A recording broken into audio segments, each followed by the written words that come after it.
പറയാനുള്ള ഒരു കാര്യം എന്താണെന്നറിയോ?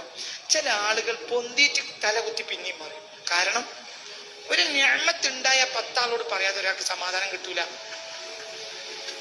ഒരു നിഅമത്തുള്ള ആരോട് പറയരുത്.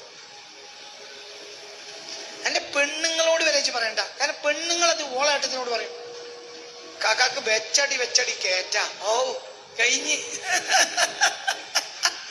ഇത് പറയണ്ട. ഇനി റസൂലുള്ളാഹിന്റെ ഹദീസ് കൂടി പറയാം.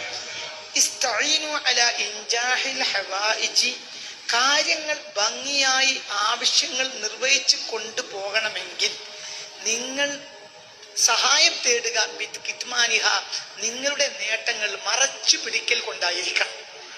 നിങ്ങളെ കാര്യങ്ങൾ നടന്നു പോകണമെങ്കിൽ നിങ്ങളെ നിഅമത്തുകൾ നിങ്ങൾ മറച്ചു പിടിക്കണം.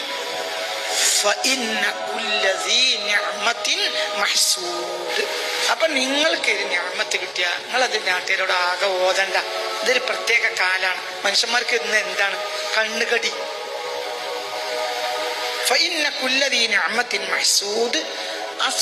നിഅമത്തുണ്ടെങ്കിൽ പിറകിൽ ആരും വരും. നിഅമത്തുണ്ടെങ്കിൽ പുറകിൽ ആര് വരും? അസൂയക്കാർ വരും.